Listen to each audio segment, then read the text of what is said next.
Hi, I want to welcome you to Answers for Today. We're so glad to be back in studio at the beginning of a new year. Chris, of course, is down in Texas. I'm here in California.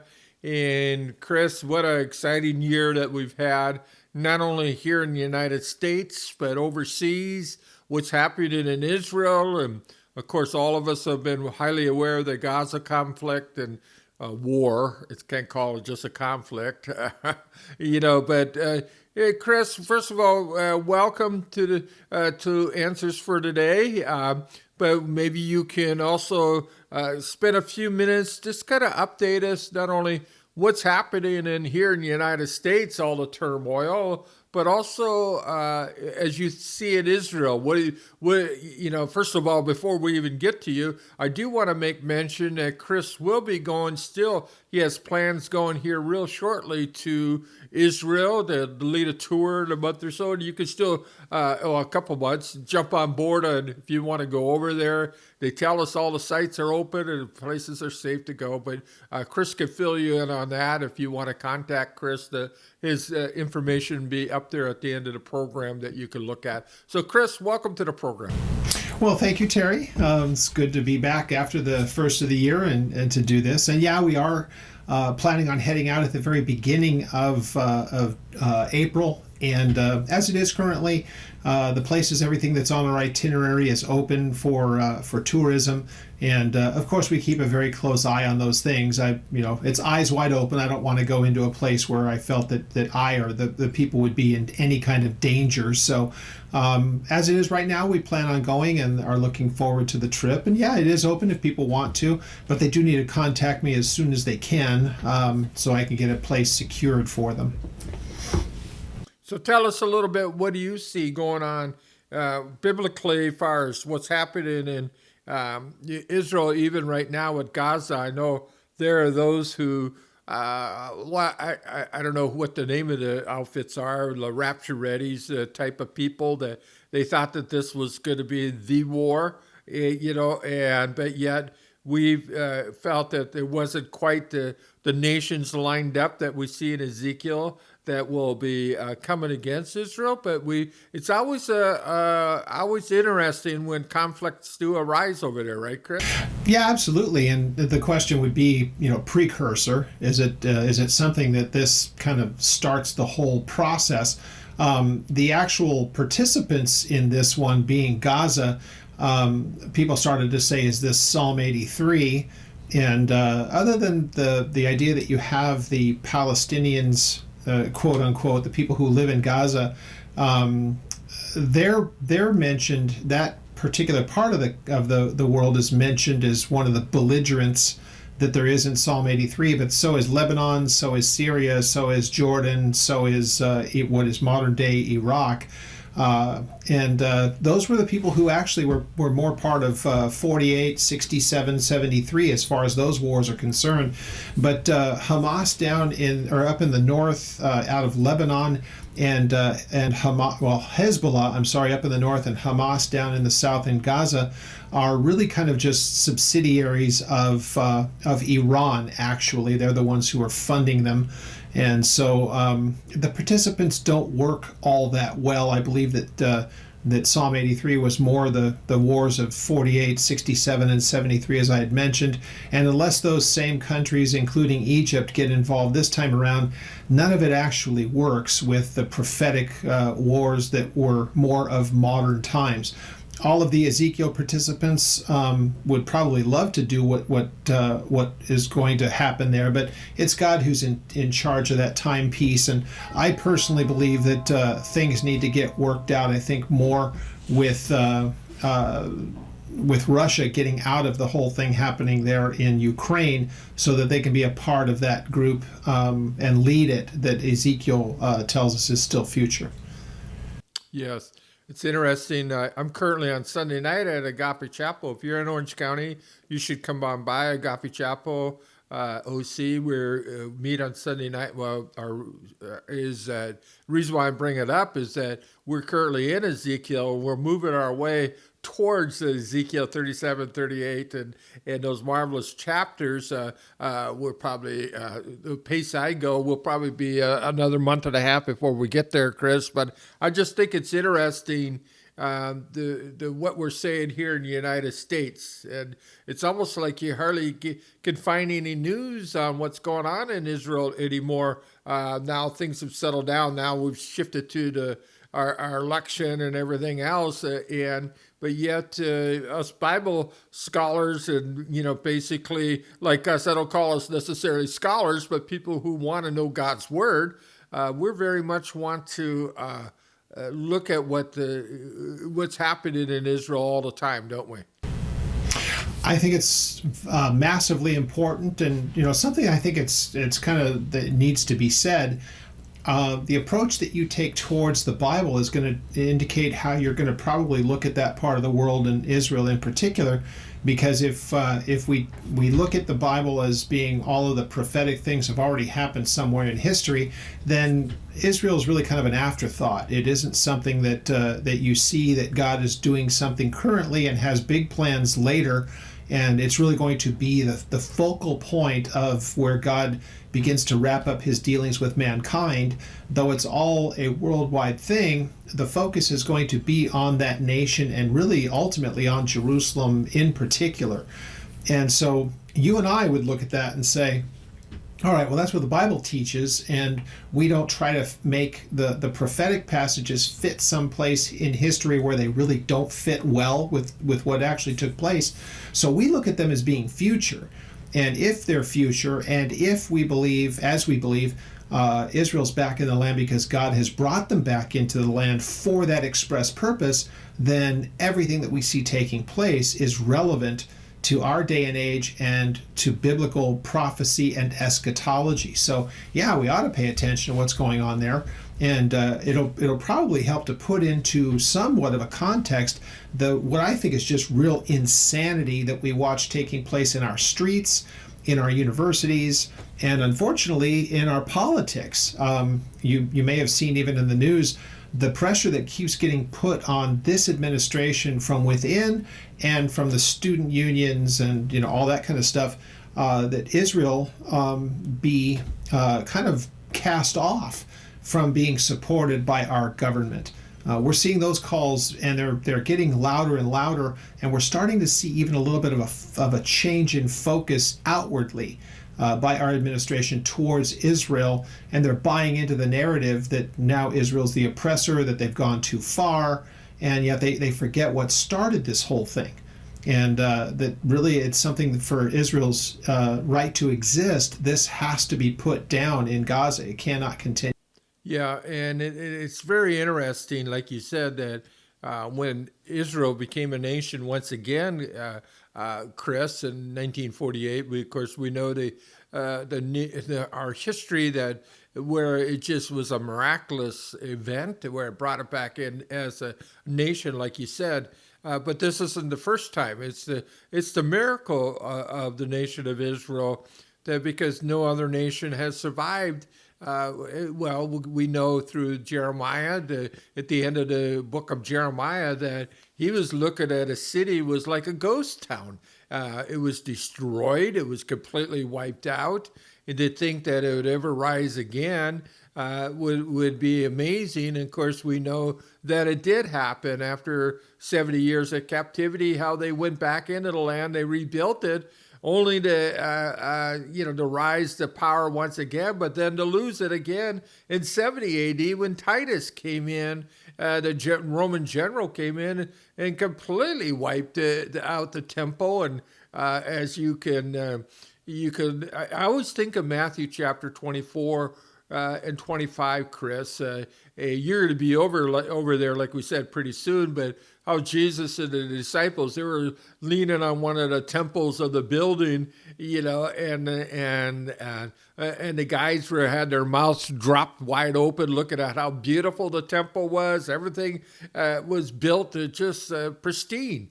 And Jesus says, "What are you guys looking at? Don't you know that not one stone's going to be left atop another?" And that miracle that happened, the prophecy of Jesus was fulfilled by Titus. And so we thought that was the end of it. It should have been the end of it. But of course, as you alluded to earlier, there was another miracle where the nation was restored as it is even to this day in 1948. The Bible prophecy is real. It happened. You can look at it. For you to ignore it is really to ignore the voice of God speaking to us through prophecy, Chris. And it is an amazing story, isn't it? It's amazing. I guess it's probably because we don't have a better English word for it. There's nothing. It's nothing short of miraculous, is what it is. And here's the great thing, Terry. This, and you and I talk about this all the time, and I find this to be such a comforting thing for us. We were able to just say God said something, and He said He would do something. So if we don't see that it's taken place somewhere in history, then we can say we just have to wait until He makes it good, where He's going to do what He said. So I only have to look at the two closing verses in the book of Amos. It's in chapter 9, verses 14 and 15.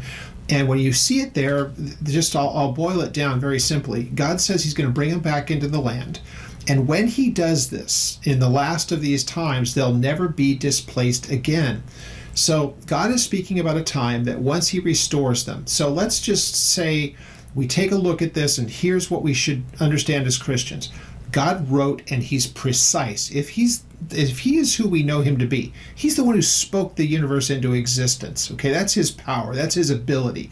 The known universe as we can see it, that's so beyond our ability to even grasp the vastness of it. God spoke it into existence in an instant.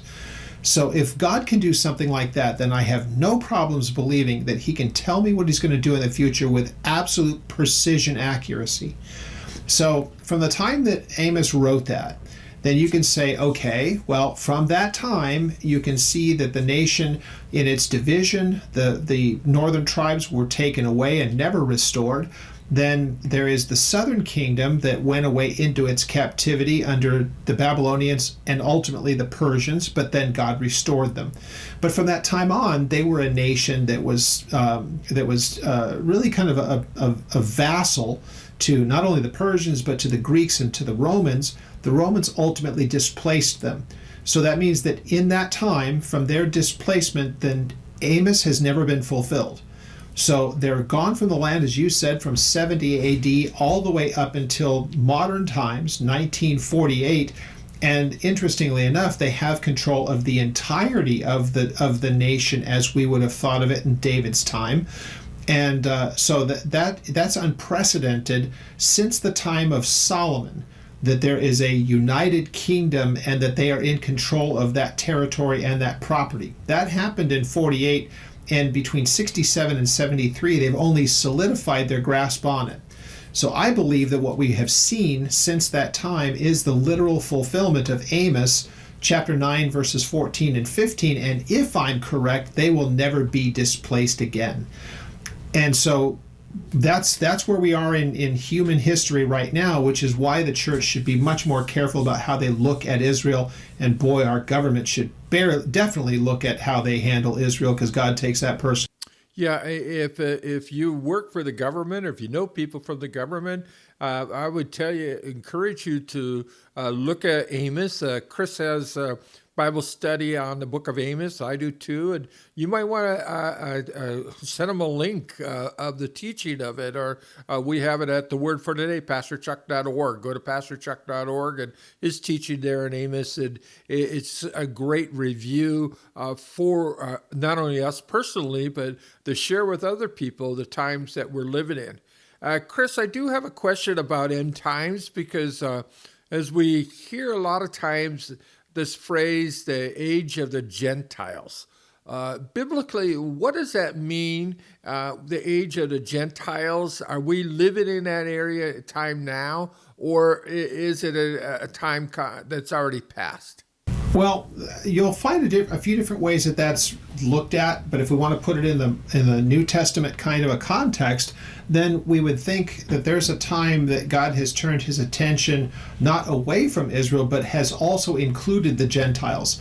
The earliest that we see of that taking place was Acts chapter 10, where Peter and Cornelius, that story that we have of Peter being up in Joppa and then coming up the coast to Caesarea and meeting the centurion and his family, Cornelius. And we see that this preaching of the gospel to Cornelius and then him coming to faith, and those who were in his house became believers in Jesus, but they were Gentiles. We see that picked up in very, very broad terms under the ministry of Paul from Acts chapter 13 onward.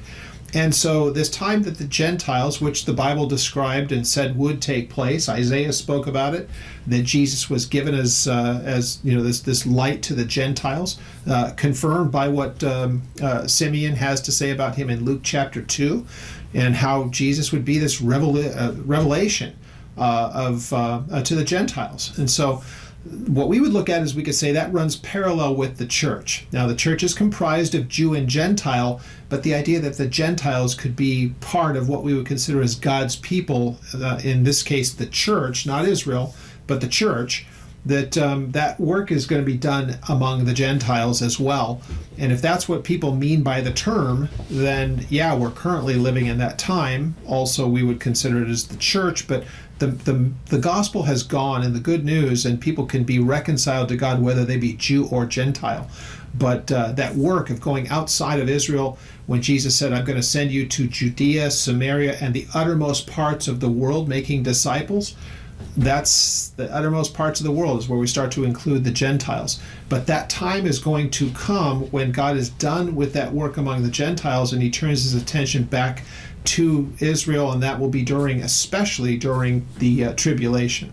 But he's put those pieces in place because Israel's back in the land. Well, Chris, I that would lead me to the question is, why the Jews? Why Israel? Because, throughout the scriptures, we see them anything but loyal. They're known as a stiff-necked people. They rebelled against the Lord over and over and over again, but yet it seems like God is so patient and long-suffering that he's going to continue to work to the Jews. If I was God, and I'm glad I'm not, I would have thrown in my towel to that nation a long time ago.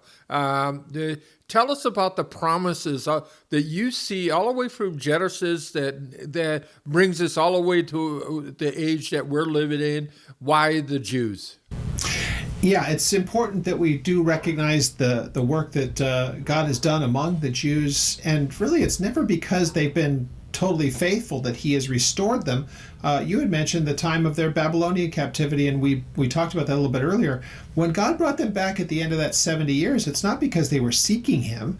It's not because because they got their act together and God says, okay, finally, you guys have it together, I'll bring you back. He brought them back because he said he was going to. And he's the one who set the 70 years, not them. So the same thing that they would come to, then you get this argument within the church at times. It's like, oh, so you're telling me that God's doing some work in Israel when they're in a place of unbelief. Yeah, like he's done before. It's because he said he would. So that's what we need to remember, is that they're there because God said he was going to bring them back. And let's not make it any more than that. And then, of course, that opens up all the other passages where he says, I'm going to bring them back because I have this work that I'm going to do in them. And if you're going to take a literal view of the prophetic books, well, then it only stands to reason that God would bring them back into the land because he has much greater plans. And yes, it's worldwide, but as I said before, Israel is the focal point. It's just amazing of the long suffering of we call it the great patience of God to the nation there in Israel, and it was really, I think, really we could really see it when Jesus was here walking amongst his people, the Jews, and how they, even though he was showing miracles, his teaching, and it says how they knew him not. The religious leaders I'm talking about. Many of the regular people, I would call you and I a regular person, of course, responded to the teachings of Jesus. But the religious people got so far from the Lord that they didn't recognize him. I like one of the verses where it speaks about the religious sector per se. They have it says they have a form of godliness, but they deny the power thereof. I like to think that they look and smell like like what they're dressed up to be, but obviously they don't have that relationship with God, and they didn't have it during the time of Jesus, and they rejected Jesus. At one point, Jesus called him a white-walled sepulcher, otherwise a dead casket, basically. There's no life in them, in knowing Christ. And so Jesus was rejected by the Jews themselves, wasn't he? Yeah, it tells us that's John's gospel tells us that in the first chapter, that he came to his own and his own did not receive him, and that's speaking in a very general sense. But his followers in his time were Jewish, so it's not as though they rejected him as a whole, but as a nation they didn't see him, and especially among the Jewish religious leaders. That's more who's in focus there. And as Paul talks about, you had quoted from 2 Timothy 3 there about having that form of godliness. People should go read that. It's a fascinating section that's there, but that's the famous passage of chapter 3 where it talks about in the last days that perilous times will come, and that last, that in our English last, is eschatos, and it's where we get eschatology. So in the eschatology of the last days, within that time frame, perilous times are going to come, and verses 2, 3, and 4 go through the symptoms of the disease. And ultimately, as he says, these are people that have they have this persona that they're godly, but they deny the power that even would make someone godly. And so, yeah, it's a fascinating take that Paul has on that, but it's a way of saying the days are going to come when this is what people will be looking like. And we're seeing it in our days today. Perfect examples. So the question comes, Chris, and we kind of sometimes when we start these programs, we're thinking of doing something and we go another direction. I always laugh at those. Well, Peter, of course, in that beautiful chapter, he eventually goes and he says a wonderful verse that the old author Francis Schaeffer wrote on. He wrote a book called How Then Shall We Live, based out of 2 Peter chapter 3. Chris, when you see these things to the Christian, I have to ask you then, how should we be living? Knowing that this, like you said, the eschatology of the days and the times, it's almost like if you could see that if a fuse has been lit and it's almost ready to explode, it's almost there at the end of the fuse. How should we live, Chris? And it's something that really needs to be discussed, I think, a lot more in the church, in the context of the days in which we live. How should we be living? When anybody goes back and if they decide to read 2 Peter, you don't have to wait to get to chapter 3 to get to that urgency. That urgency is all throughout that epistle. And it is the lateness of the day as Peter saw it, and the importance of having a good understanding of the days in which we live, and then to remain in the authenticity of what is a biblical Christianity and not the weirdness that had happened before and would be happening as he predicts later on in time.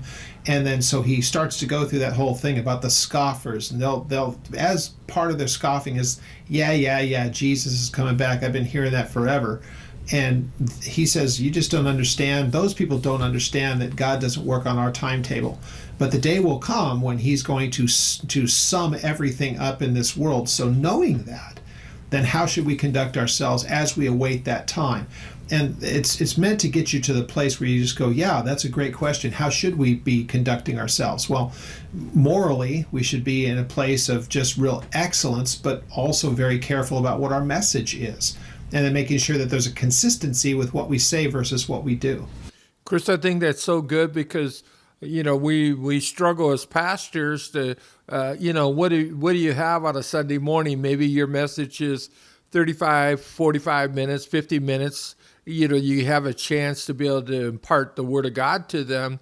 But we know that Christianity's played out in the real world, in our everyday living. And how has this changed our lives? What we're talking about here today, does it affect the way we think, the way we conduct our lives? Just what Peter was saying and Chris was talking about, elaborating on this. It should. It should, because Jesus paid his entire life for our lives.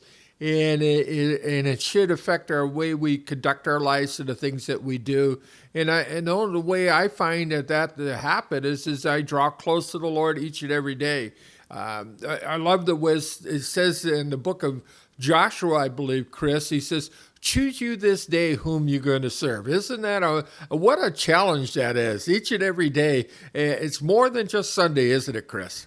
No question about it. That's the final chapter in the book of Joshua. People should go and read it for themselves, because he realizes he's not long for this world. And he's challenging the people that are coming after him. And he's really, if you go back and read it, he's calling them out. It's one thing you can say this, I know you better. And so his whole point is, you won't do this. You're saying that you will, but you're paying lip service to it. And so it was such a direct, kind of rebuke of the people, because he knew their weakness. And he said, I'll tell you what, my paraphrase, I'm going to put this rock right here in the middle of every place, our common place here, where everybody can look at it. This is going to be a reminder and a witness against you that you made this claim this day. And we get the book of Judges comes right after that. And we know that from the time that Joshua died and the people who were around him, that the people slid initially, almost immediately, into rebellion against God, because there was no figure there to keep them accountable. They wouldn't do it for themselves.